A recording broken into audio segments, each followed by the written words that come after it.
جس کا میں نے اقتباس پڑھا ہے، یہ جو نوائے وقت میں چھپا پہلا ان کا، اس کے بعد ان تک لوگوں نے بہت پسند بھی کیا، بہت ٹیلی فون پہ اور دیگر بھی. تو انہوں نے کہا کہ واہ صاحب آپ کچھ اگر مناسب سمجھیں تو کچھ لکھیں ہمارے لیے. نوائے وقت کے یہ عطا اللہ قاسمی کی بات، اس دن انہیں وہیں تھے.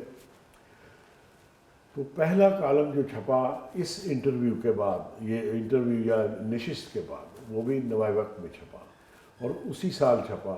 یہ جو میں نے آپ کو تفصیلات بتائی تھی نا پڑھ کے، یہ 9 اپریل 1984 کے اخبار کی ہیں، جو ظاہر ہے انہی کے ہاں ملتا ہے جو چھاپتے ہیں. اور 2 یا 3 مہینے کے وقفے کے بعد ان کا پہلا کالم چھپا. کالم کہنا چاہیے یا تحریر کہنا، جو بھی ہے.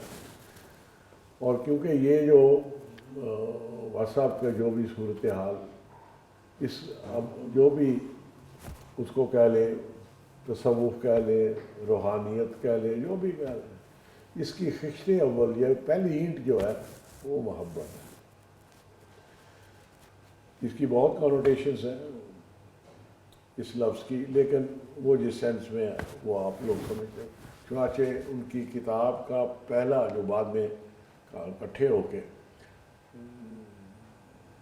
دل دریا سمندر کی میں چھپے، اس کا بھی پہلا مضمون محبت ہے.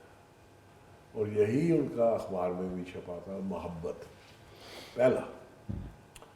باقاعدہ واٹس-ایپ نہیں لکھتے تھے کہ ہر ہفتے کا آئے گا، ہوتا بھی تھا لیکن بیچ میں بہت گیپ بھی آ جاتے تھے.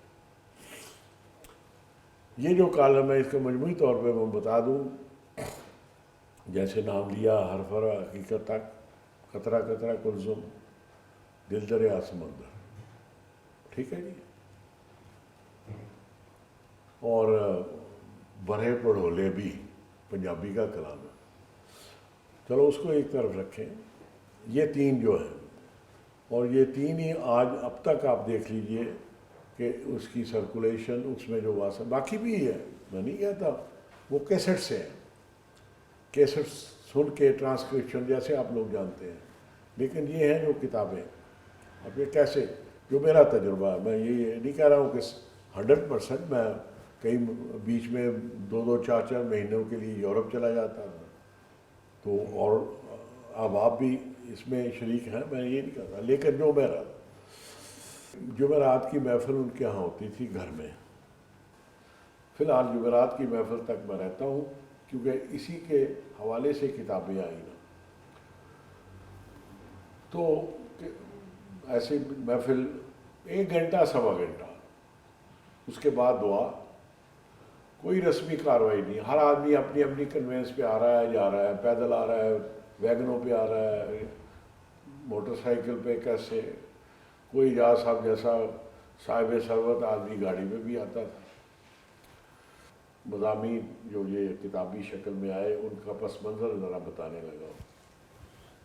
تو کبھی یہ ہوتا کہ بیٹھا ہوا ہوں میں، کوئی اکا دکا ہے تو وہ کسی بہانے اس کو بھیج دیتے تھے. ایک ڈاکٹر صاحب بیٹھتے تھے، زیادہ تر یہ جانتے ہیں، کہہ رہے ہیں ہمیں ڈاکٹر صاحب وہ فلاں جگہ سے جا کے ذرا مچھلی تو تھوڑی سی لے آئے. تو انہوں نے تھوڑی دیر خاموش رہنے کے بعد تو یہ پوچھتے تھے کہ چغتائی صاحب وہ کاغذ ہے؟ مرجع ہے. اچھا پھر لکھو.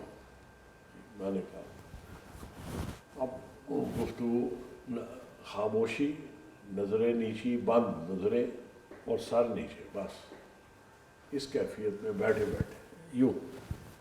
اچھا لکھو. ٹھیک. عنوان کبھی نہیں لکھوایا تھا انہوں نے، عنوان بعد میں آتا تھا. یہ جتنے بھی کالم آپ دیکھ رہے ہیں نا، یہ عنوانات بعد کے کالم. اب میں لانگ ہینڈ، میرا شارٹ ہینڈ میں نہیں لکھ سکتا تھا. میں نے بال پوائنٹ اور کاغذ، کاپی ہے تو کاپی کو، کاغذ فل اسکیپ ہے تو وہ لے کے اب وہ بولنا شروع ہوا. اب دیکھیے گفتگو جب آدمی کر رہا ہے تو گفتگو کے ساتھ اسی سپیڈ سے لکھنا. اب تو ہے بہت کچھ بدل گیا، لیکن میں